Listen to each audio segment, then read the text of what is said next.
Today on our Tech for Business podcast, we're joined by Nate, our Director of Cybersecurity, to talk about upcoming changes to HIPAA compliance. And there was an update just yesterday that I will make sure to link. But Nate, what is that new update, and sort of what are we talking about today? Yeah, so the big thing is for HIPAA, there have been some massive overhauls or proposed overhauls to how healthcare industries approach cybersecurity.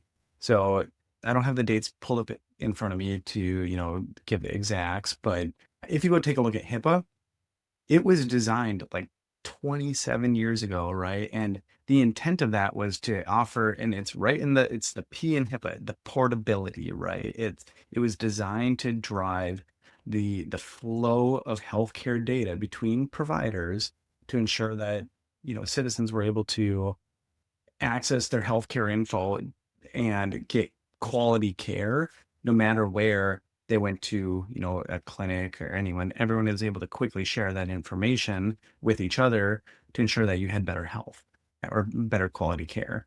So it was not designed with cybersecurity in mind, right? So 25 years ago, at the early 2000s, computers were largely still just company driven, right? Yes, there were personal computers out there for the past 20 years, but it really wasn't until kind of that early, mid, kind of late 2000s where we really see kind of that boon of, personal computing, as a accepted norm.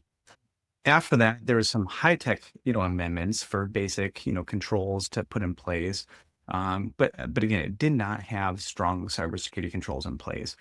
What we've seen since those two were released is you consistently see hospitals being brought down, care providers being brought down.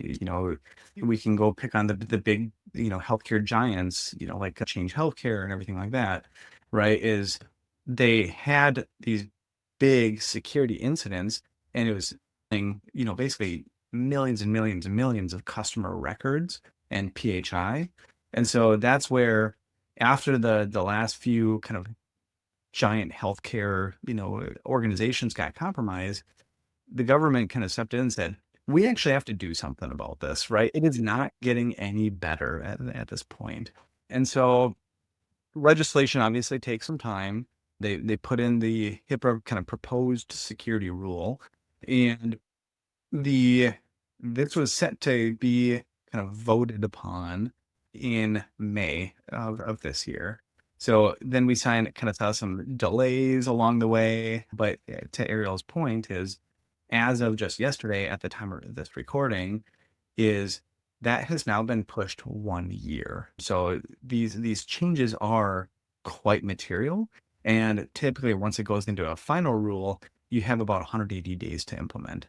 That, for a smaller organization, may not be so impactful, but for larger organizations, it could cost them millions of dollars, right? So they're trying to figure out, how do we best plan for this? And this isn't the industry, but like we saw similar things with CMMC from the DoD manufacturing space. CMMC level 1 came in. There's a lot of controversy with the level 1, and then they made level 2, and then they finally standardized on the date, and then it's now enforced as well. So it's very similar, just different industries. So there's a little bit of an extension, basically. So that is maybe good for some people who didn't know that this was coming. So what are some of the biggest changes or biggest expectations that they'll have a year from now when this goes into effect? Yeah, so I'll kind of touch on where you stand today and what some of the basic requirements are and how those are changing. There's other ancillary things that we can kind of expand upon. So today, many of the controls of HIPAA classify things as, required or addressable. And so required are, you have no choice, you have to do that. Addressable are things where it's based off of the risk, you probably should do it, but there's not a hard mandate to do that. And so many of the controls are flipping from addressable into required to improve the security posture. You don't have that choice anymore. And so, for example, multi-factor. Multi-factor is something that, the financial services space has had for years and years and years as a core requirement. Healthcare hasn't, right? And so it was addressable more from the healthcare provider accessing customer patient records, but not necessarily from the customer accessing their own records. And so here, in Minnesota, I think one of the healthcare, companies that I used to use was Health Partners. And I remember when they were planning for these proposed rule changes, I got an email from them saying, congrats, we're hardening your security posture, right? We're implementing new multi-factor controls. It protects your data. The cynic in me said it wasn't by choice that they wanted to do it. It was planning for the required controls that were coming down the pipeline, right? Sometimes just how you spin that. So multi-factor, it has to be enforced across the board, basically, right? It's all access to ePHI or EMR systems. The encryption, right? Encryption was, well, right? You didn't have to actually encrypt, PHI, but it was, you need to document why when, and like why it wasn't required in certain cases. So typically it was already encrypted while it was moving across networks, but oftentimes, the hospitals, the clinics, the health utilities, they don't have encryption sitting on their system, and so if someone were to compromise the network, steal a hard drive, your data could still be lost. That is changing, right?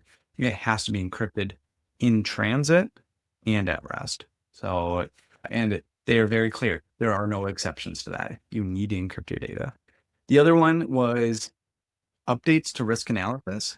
So before you could basically kind of have like a meeting and say, hey, let's talk about our risks, right? So it was still a required field, but it was really poorly defined.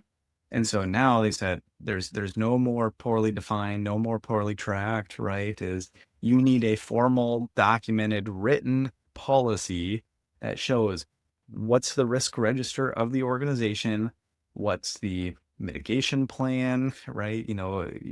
Does it contain PHI? What are the applications that, kind of do that? Is you need to know truly what your risks are and what you're doing about it.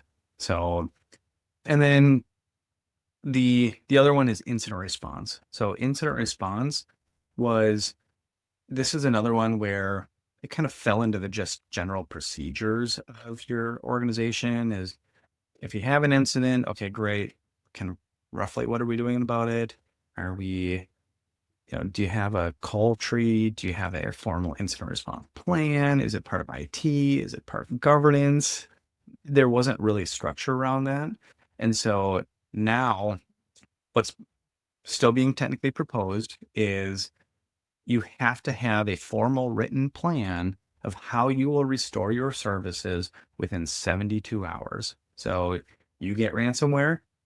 What are you doing in the first 72 hours to make sure you're operational again, right? You cannot be down for 2 weeks because you need to have that plan for the 72 hours, right? So that's a big thing as well, right? And it goes back to really what healthcare providers are trying to do. You want to provide quality care and ensure people's health and livelihoods are improving, right? Every healthcare person typically wants that. And so when the hospital is down for 2 weeks, right, that's a direct contrast to that. And so that's actually something that we should be excited about is if you are a care provider and your company or organization hasn't had that, and you're deeply passionate about saving lives or improving health, they now have to do it, right? And to keep people operational and healthy. So from the compliance standpoint and like administrator standpoint, it is burdensome and sometimes expensive, but from the provider, it's good news, right? Yeah. Well, so that is a little bit my question is now we have all of these, instead of nice to do, have to do items that are potentially coming. So, what is the expense? I mean, what does our budget look like? I mean, especially for these smaller healthcare clinics that maybe don't have that as robust budget, what are they sort of seeing come down the pipeline in that financial regard? Yeah, it just really Yeah, it just really depends on what your infrastructure looks like. So I hate to be wishy-washy. Yeah. And it just depends on, right?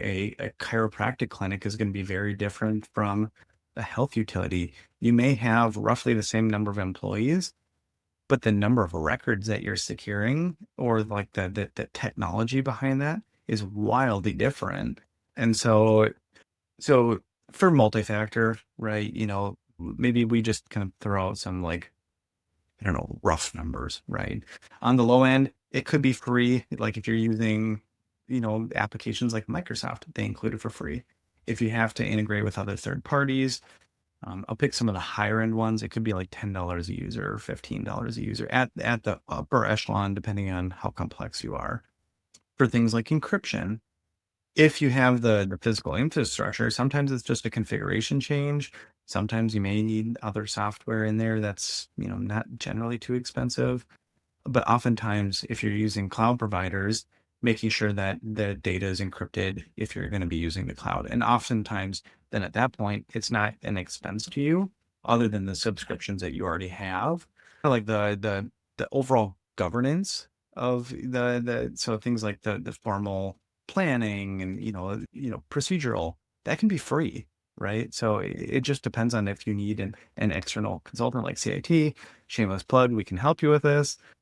But if you need help doing policy creation or, these risk analysis and building out your risk register, if you have the resources internally, you can do that. There are resources online, there's free templates online if you really want.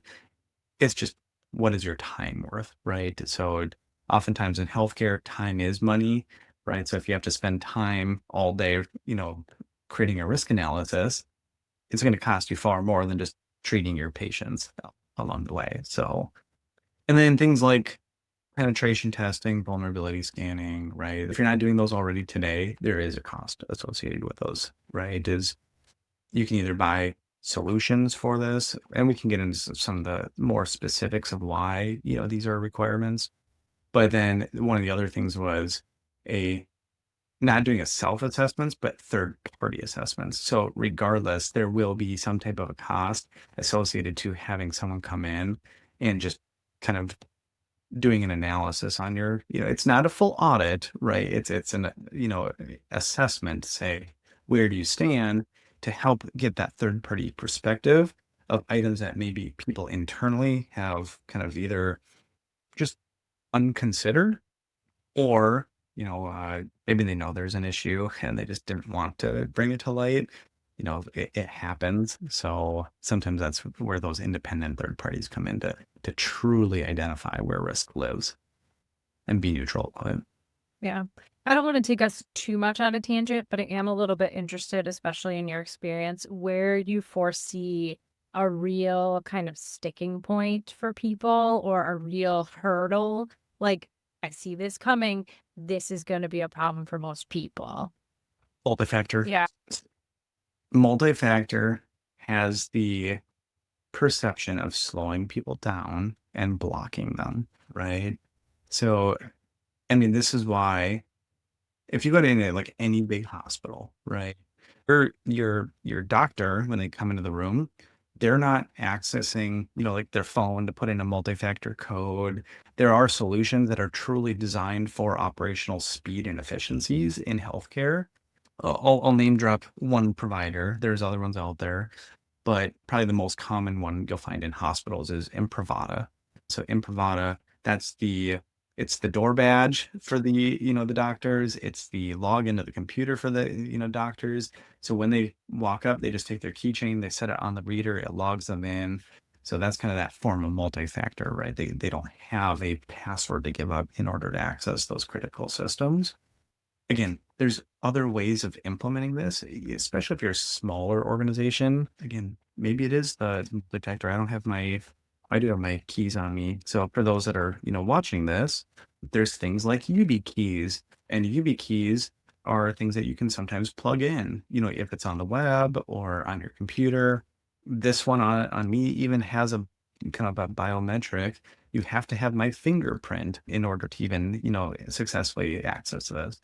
So there's ways of making it fairly straightforward. or streamlined, sorry. And also, it's just a bit of a cultural shift, right? As soon as multi-factor becomes commonplace, it's really no different than your day-to-day workflow. You already have to do multi-factor to get into your banks. We know that now in many of the healthcare systems, you're going to have multi-factor anyways. So it's just getting used to that flow as well. So, but yes, to summarize, healthcare and multi-factor, in my experience, has been the number one pushback. The other ones are pretty straightforward. It's just budgeting, right? I'm going to mention this on this podcast, and I mentioned this in a boardroom with most of the big Minnesota healthcare providers. I thought I was going to get slapped, but I didn't, because I think people do actually agree with me on it. Was in that boardroom meeting when I was trying to present to all these healthcare executives, I said, and this is about 2 years ago, I said, healthcare today is one of the least regulated industries because it's so far behind on cybersecurity. And this is before any of these proposed rules came out. Because healthcare, you go, I am so regulated, right? But not on security.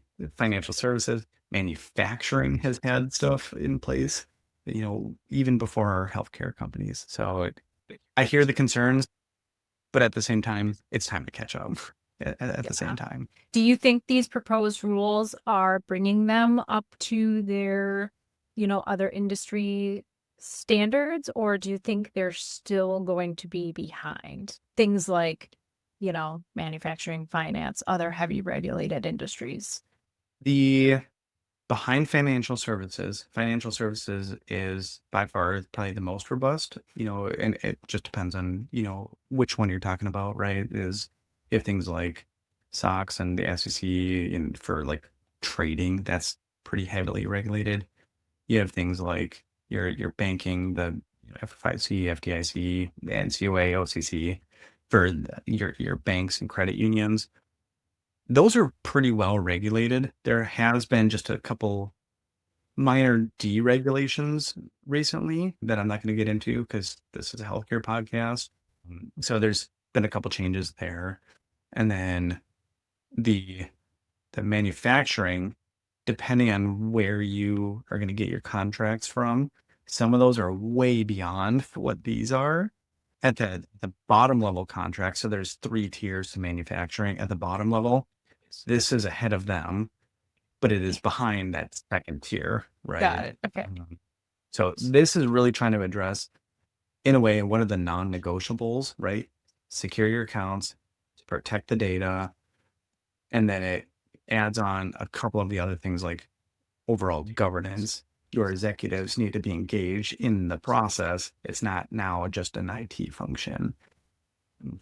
And you mentioned earlier in this podcast that this is still kind of being decided on. This is not set in stone, right? Is there any part of this that you see, oh, maybe that won't actually come to fruition? Like maybe this part won't actually be required this first round? It's totally an opinion. There's no way of knowing at this time, but what are your thoughts? I just pulled up some of the key things on the side here, and I'm just taking a look at those. The two that I see challenges. So I'll just quick touch on them again, right? Yeah. Is multi-factor encryption. I've already hit those pretty well. An annual asset inventory. So you need to know every system that touches your PHI, ePHI. So it's every server, every cloud app, anything that will interact with that data. That's pretty critical because you need to know where it could potentially leak to. The network map and like the data flow is kind of right hand in hand with that. You need to know the systems and how they flow together. So I don't see that going away. The formal incident response, the whole reason why many of these have been put into place is that healthcare providers are down for a significant amount of time and leaking data. So I don't see that going anywhere. Documented risk analysis. Again, I don't see that going anywhere because that's an executive level function to make key informed decisions. Annual penetration testing. I could see some revisions on this, right? Whether is it only an external penetration test? Is it internal? Do I have to do my custom web applications as well? So there's many forms of penetration testing. And so I can, again, see the scoping of that possibly kind of really getting narrowed in. And then vulnerability scans. So many healthcare providers don't do any vulnerability scanning unless you're, working with a company like CAT. But on top of that, they've increased the frequency of that. They want like weekly scans of internet facing devices, or possibly like every 6 months for just general, kind of vulnerability scanning. Kind of, it's going to be tied to severity of devices. And so I can see that being a challenge because if you're a small organization, you may need to go buy a vulnerability scanner or find a solution for that. And that frequency is really going to be dictated on stuff like that. Because if you're working with a third party, let's say it's CIT or another, MSP or IT consultant, they might come in and do an annual vulnerability scan for you because they do that for every customer, regardless of regulation. At the end of the day, the onus is still on you for your regulations. And so if you need those more frequent scans outside of the standard contract, that's where the additional licensing or, tooling is going to come into play to ensure you are still aligned while your partner may still be trying to just ensure that at least the basics are covered for all industries. Again, shameless plug, CIT, we have those solutions that we can also work with you on. Yeah. But, and then I don't see third-party assessments really going anywhere. Again, I could see some of the scoping of that kind of get tuned a little bit, but anytime you're in any regulated industry, third-party assessments are the standard, right? For sure. Yeah, I was going to ask as these changes are coming, how that impacts those third-party people, So I guess people like us who work with healthcare or things like that, we should be at that standard already. But do you see any changes for those listening who aren't specifically healthcare, but they support? Does that question make sense? Like a vendor. Yeah. Yeah. Education, right, is great. You can maybe get more business, right? With working with these Yeah. customers. At the end of the day, education is going to be the most important. Okay. Is I can slap tools in any network and call it good, but if no one does anything with the results off of that, you didn't actually drive change at the end of the day, right? And again, just going all the way back to what's the root cause of all this? It's to better the care and the output of the healthcare industry to improve the nation's healthcare and longevity, right? So you have to kind of think of the whole chain, right? Is sometimes us tech providers just go, yeah, I did the vulnerability scan and I moved on, right? But no, like, how do you relay those results into meaningful action as well at the end of the day, right? For sure. Well, I want to make sure that you get everything covered you feel like you want to get covered. So I'll kind of open it up if there's anything else. And then I'm, always interested in ending on some like action items that people can actively be taking right now. So is there anything we missed you want to cover? So, like I said, as of yesterday, the proposed rule got pushed a year, so into 2027. That does not mean ignore this for a year. It means start evaluating, start having discussions. So again, shameless plug to CIT.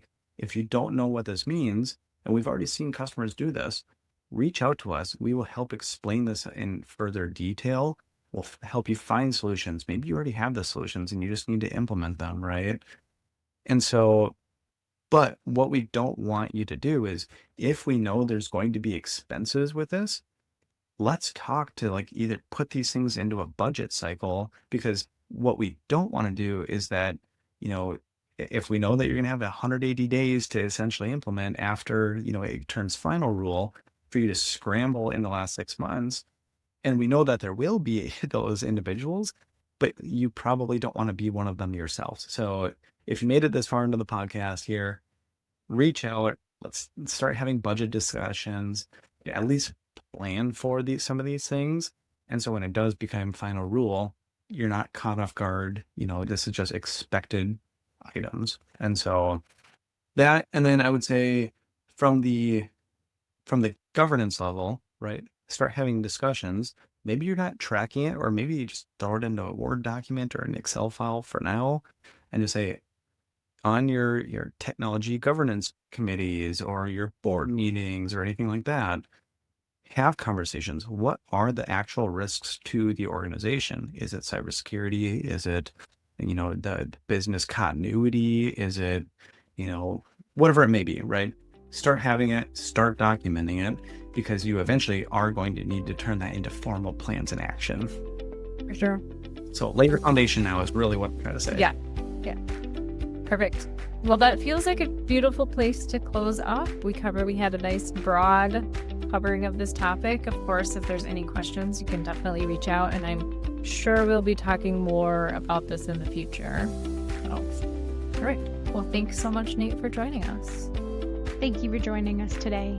If you enjoyed this topic, please let us know. Like, subscribe, or reach out to us at info@cit-net.com, or head out to our website, cit-net.com/podcast. We'll be back next week with an all-new episode.